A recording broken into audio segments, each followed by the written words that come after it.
අම්මාරුන්ගේ දිනේට අම්මට මොනවද දුන්න තෑග්ග ඔයා? මම අම්මට මුකුත් දුන්නේ නැහැ. මං අම්මට ආදරේ කියලා නම් කිව්වා. කිව්වද මොනවද අම්මා කිව්වද?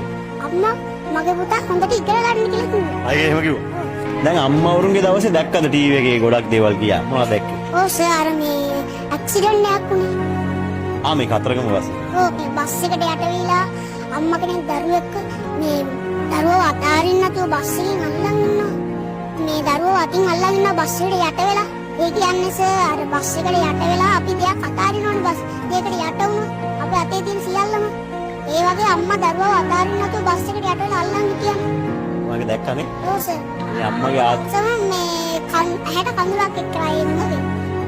රටේම කට්ටිය වෙලා ඇඬුව එක දැකලානේ.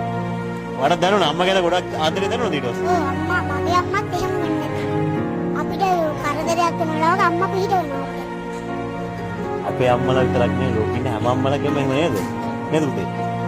ඉතින් ඔයාට දැන් මොනවද දැන් මං මේ ඇහුවොත් අම්මට සමාන වචනයක් මේ ලෝකේ තියෙනවද? අම්මම තමයි අම්මට සමාන කරන්න කවුරුත් නැහැ මේ ලෝකේ.